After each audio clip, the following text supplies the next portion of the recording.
Of 10 అంట కుటుంబరావు గారు ఇచ్చిన మార్క్స్. మీరు ఎలా అంచనా వేసుకున్నారు, మీరు ఎలా ఫీల్ అవుతున్నారు ఈ బడ్జెట్ ని? వెంకటకృష్ణ గారు, ముందుగా మీకు, ఏవిఎన్ ప్రేక్షకులకు అండ్ ప్యానెల్ లో ఉన్న పెద్దలందరికీ నమస్కారాలు. నమస్తే. మోడీ గారి ప్రభుత్వము 2014 లో అధికారంలోకి వచ్చినప్పుడు India was in top 5 fragile economies. అంటే మనకు బయట అప్పు ముట్టే పరిస్థితి లేదు. ఫ్రెజైల్ అంటే కూలిపోయే వ్యవస్థలో ఉండింది. 11th largest GDP. ఇప్పుడు మనము 5th and we're becoming 4th largest GDP. ఈ 10 ఏళ్లలో మనం ఏం సాధించాము మీరు అది చూసారనుకోండి, చాలా డెవలప్మెంట్ ఓరియంటెడ్ గా మనం వెళ్ళాము. అభివృద్ధి, ఇన్ఫ్రాస్ట్రక్చర్, వీటన్నిటి ధ్యేయంగా బడ్జెట్ వెళ్ళింది. కోవిడ్ వల్ల చాలా ఇబ్బంది పడ్డాము. ఇప్పుడు ఏం కావాలి మనకి? 24 నుంచి మన టార్గెట్ ఎక్కువ ఉంది. ఒక వికసిత్ భారత్, లేదంటే వరల్డ్ లో we're targeting to become 3rd largest economy. ఇవన్నీ చేయాలంటే ఇంక్లూజివ్ గ్రోత్ కావాలి, అందరినీ కలుపుకొని వెళ్ళాలి. మనము ఇప్పటికే ఇన్వెస్ట్మెంట్స్ డెవలప్మెంట్ లో ముందున్నాము. ఉదాహరణకి 2014 కి ముందర ఎలక్ట్రానిక్స్ మనం ఎక్స్పోర్ట్ చేసేది అసలు ఎవరన్నా విన్నారా? ఇండియాలో కేవలం 5 మొబైల్ యూనిట్స్ ఉన్నాయి మ్యానుఫ్యాక్చరింగ్. ఈ సంవత్సరం మనం 3,50,000 కోట్ల ఎలక్ట్రానిక్స్ ఎక్స్పోర్ట్ చేయగలుగుతున్నాం. ఫార్మా కూడా అంతే, 2.5 లక్షల కోట్ల ఫార్మా ప్రొడక్ట్స్ ఎక్స్పోర్ట్ చేయగలుగుతున్నాం.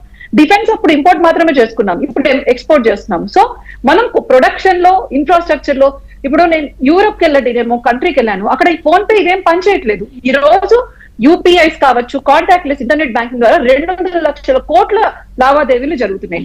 మనం గ్రోత్ ని తీసుకురాగలిగాం. ఇప్పుడు మనం దాంట్లో అందరినీ భాగస్వామ్యం చేయగలగాలి, ఆ గ్రోత్ అందరికీ వెళ్ళాలి. ఈ బడ్జెట్ ప్రతి భారతీయుడు ఈ గ్రోత్ లో ఇన్వాల్వ్ అవ్వడం, ఇంక్లూజివ్ సస్టైనబుల్ డెవలప్మెంట్ అంటే ఎప్పటికీ కూడా అన్ని రంగాలలో అభివృద్ధి చెందే విధంగా ఉంది. మీరు ఫస్ట్ పాయింట్ అడిగారు, అంటే ట్యాక్స్ బెనిఫిట్ ఏ విధంగా వస్తుందని. కుటుంబరావు గారు చాలా చక్కగా చెప్పారు. ఈ రోజేమి కొత్తగా ట్యాక్స్ వచ్చింది కాదు వెంకటకృష్ణ గారు, ఈ ట్యాక్స్ లిమిట్స్ ఎప్పటి నుంచో ఉన్నాయి. నేను చాలా క్లుప్తంగా చెప్తాను. మీరు ఫస్ట్ టైం కూడా 12 లక్షలు దాటితే ట్యాక్స్ వచ్చేసిందంట అంటున్నారు. నేను ఒక 30 సెకండ్స్ లో చెప్తాను. 12 లక్షలు సంపాదించే వ్యక్తి 2004లో ఎంత కడతాడు? 2 లక్షలు ఇన్కమ్ ట్యాక్స్ కడతాడు. 2024లో 80,000 ఇన్కమ్ ట్యాక్స్ కడతాడు. 2025కి వచ్చేసరికి ఏమీ కట్టడు. 12 లక్షలు సంపాదించే వ్యక్తి 2004 అంటే కాంగ్రెస్ టైంలో 2 లక్షలు, 2024లో ఈ బడ్జెట్ కు ముందు 80,000, ఇప్పుడు 0. అంటే ఇప్పుడు మనకు 80,000 మిగిలింది. అదే మీరు చాలా అంటే కొంచెం హైయర్ రేంజ్ లో ఉన్న వాళ్ళు 24 లక్షలు ఉంటే నాకు మొత్తం వచ్చేస్తుందేమో ట్యాక్స్ అనుకుంటున్నారు. కాదు, అదే 24 లక్షలు సంపాదించే వ్యక్తి కాంగ్రెస్ టైంలో 5.5 లక్షలు కడతారు. ఈ బడ్జెట్ కు ముందర 1,10,000 కడతారు. ఇప్పుడు 3 లక్షలు కడతారు. 4 లక్షలు అంటే మనకు 1,50,000 ఈ బడ్జెట్ ముందే ఆదాయం. అదే కాంగ్రెస్ తో పోల్చుకుంటే 2,60,000. ఇప్పుడు కాంగ్రెస్ ప్రధానమంత్రి ఇందిరాగాంధీ గారు ఉన్నప్పుడు మీకు 12 లక్షలు వచ్చింది అనుకోండి, మీ ట్యాక్స్ ఎంత తెలుసా? 11,29,000. మీరు ఇంతసేపు అడిగిన దానికి ఈ ట్యాక్స్ స్లాబ్స్ ఎప్పటి నుంచో ఉన్నాయి మనకు వెంకటకృష్ణ గారు. ఒక చిన్న ఉదాహరణ మీకు చూపిస్తాను. ఈ స్లాబ్ లిమిట్స్ మీరు అడిగారనే నేను ఇప్పుడు ప్రింట్అవుట్ తెప్పించి కూర్చున్నా. ఇది కొత్తగా వచ్చిందేం కాదు. మీకు 2005లో 1 లక్ష వరకే ఎగ్జంప్షన్ ఉంది. 1 లక్ష దాటితే ట్యాక్స్ కట్టాలి. అది పెరుగుతూ వచ్చింది. ఇక్కడ చూడండి, 2012 అంటే 2 లక్షలు, 2014లో 2.5 లక్షలు, 2019లో 5 లక్షలు, 2023లో 7 లక్షలు, 2025లో 12 లక్షలు.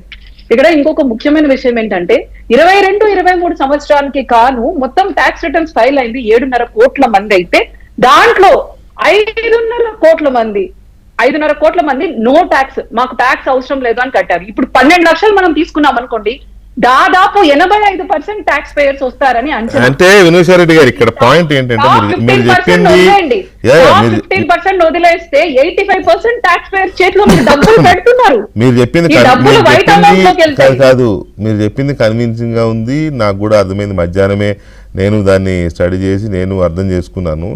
కాబట్టి ఇక్కడ పాయింట్ ఏంటంటే every time no tax relaxation ఇది ఉంటుంది కదా, అది ఎవ్రీ బడ్జెట్లో కూడా ఎవ్రీ కంటిన్యూస్ బడ్జెట్లో మార్చకపోవచ్చు, కానీ 2 బడ్జెట్లకు ఒకసారి, 3 బడ్జెట్లకు ఒకసారి 20,000, 30,000 దాన్ని పెంచుకుంటూ పోతారు. మీరు అన్నట్టుగా 2005లో 1 lakh ఉంది కదా నో ట్యాక్స్, ఆ తర్వాత 125, 150 చేసి ఉంటారు. ఆ తర్వాత అది 2 lakhs అంతే కదా. మహా అయితే 20,000, 30,000, 50,000 ఇట్లా పెంచుకుంటూ వచ్చారు. మరి నాకు గుర్తుంది ఒకసారి అయితే 25,000 పెంచారు. దానికే అబ్బా ఆహా ఓహో అనుకునే పరిస్థితి వచ్చింది. మీరు కాదులేండి, గత ప్రభుత్వాలు ఎవరైనా కావచ్చు, సో మెనీ డెకేడ్స్ చూస్తున్నాం కదా ఇవి. అలాంటిది ఈసారి ముందుగానే ప్రచారం జరిగింది 10 లక్షలు నో ట్యాక్స్ చేస్తారట అని. అట్లా ఆమె ఒక్కసారి happy to announce no tax limit is 12 lakhs అనగానే అందరు కుర్చీలోంచి లేచి నిలబడ్డారు. అంబాబోయ్ ఏమైపోయిందండి. That is fact, no doubt అండి. నేను దాన్ని తప్పు పట్టడంలా, కానీ చాలా మంది ఇంకా చాలా మందికి అది తెలియదు.